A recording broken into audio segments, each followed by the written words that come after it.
Il existe plusieurs méthodes de diffusion d'un questionnaire Qualtrics. L'une d'entre elles consiste à envoyer des invitations mail dans le cas où nous disposons d'une base de contact. Dans cette vidéo, nous allons voir les différentes étapes nécessaires à l'envoi d'invitations par email d'un questionnaire. Étape 1. Paramétrage et activation du questionnaire. Étape 2. Envoi d'invitation test. Étape 3. Suivi des réponses et relances. Étape 4. Importation de la base de contact.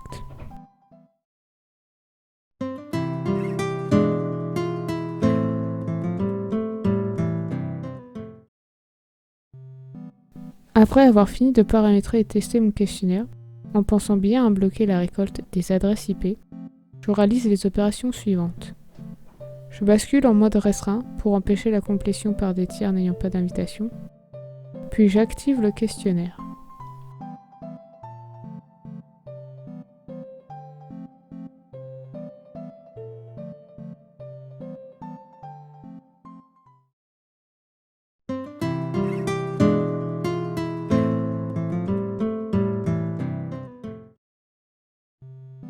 Je me rends dans la rubrique distribution et clique sur rédiger un email. Tout en haut, je vais sélectionner ma liste de contacts. Pour l'occasion, je vais créer une liste de contacts test qui pourra me servir pour d'autres enquêtes. Je renseigne 2 fois mon adresse mail.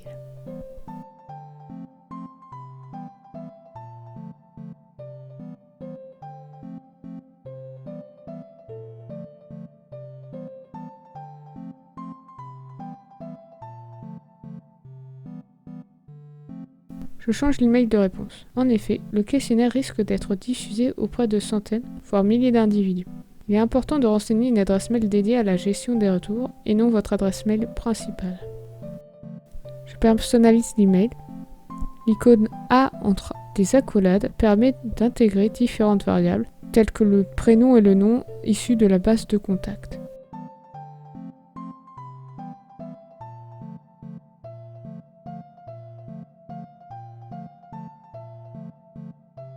J'envoie les invitations.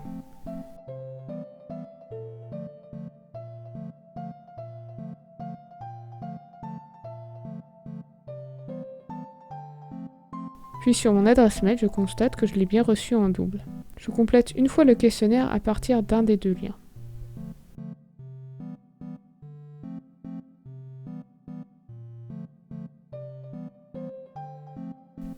Plusieurs remarques. Premièrement, il est possible de programmer l'envoi d'invitations ou de relances et non de faire des envois directs. Deuxième remarque, il existe des options avancées qui permettent de fixer une période de validité du lien. Par défaut, la période est fixée à 60 jours.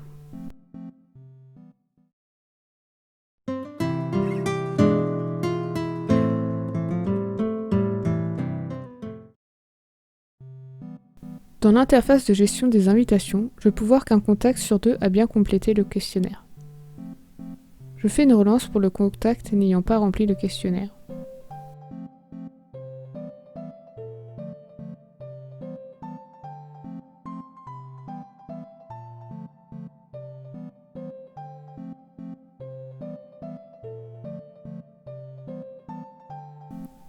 Je supprime mon flux d'invitations. Cela supprimera également les données récoltées par les participants qui auraient rempli le questionnaire.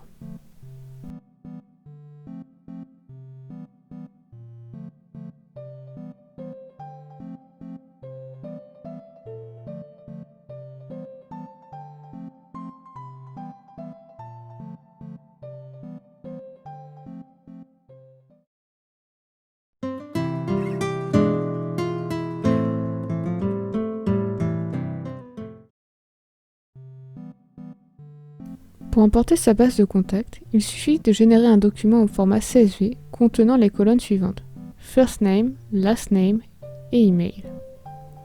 Ensuite, sur Qualtrics, je vais importer ma liste via la rubrique répertoire du menu général.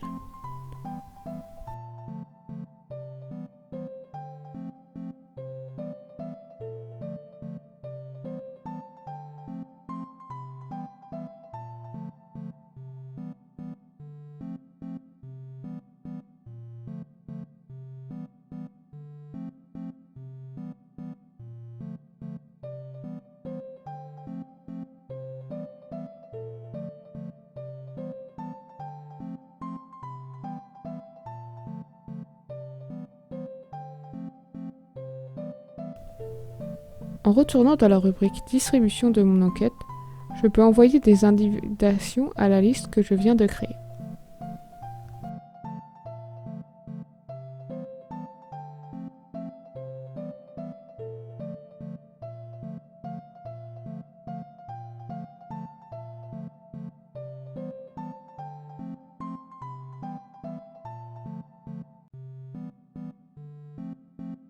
Comme il s'agit d'une liste de contacts qui est indépendante du questionnaire, pensez à la supprimer à la fin de votre enquête.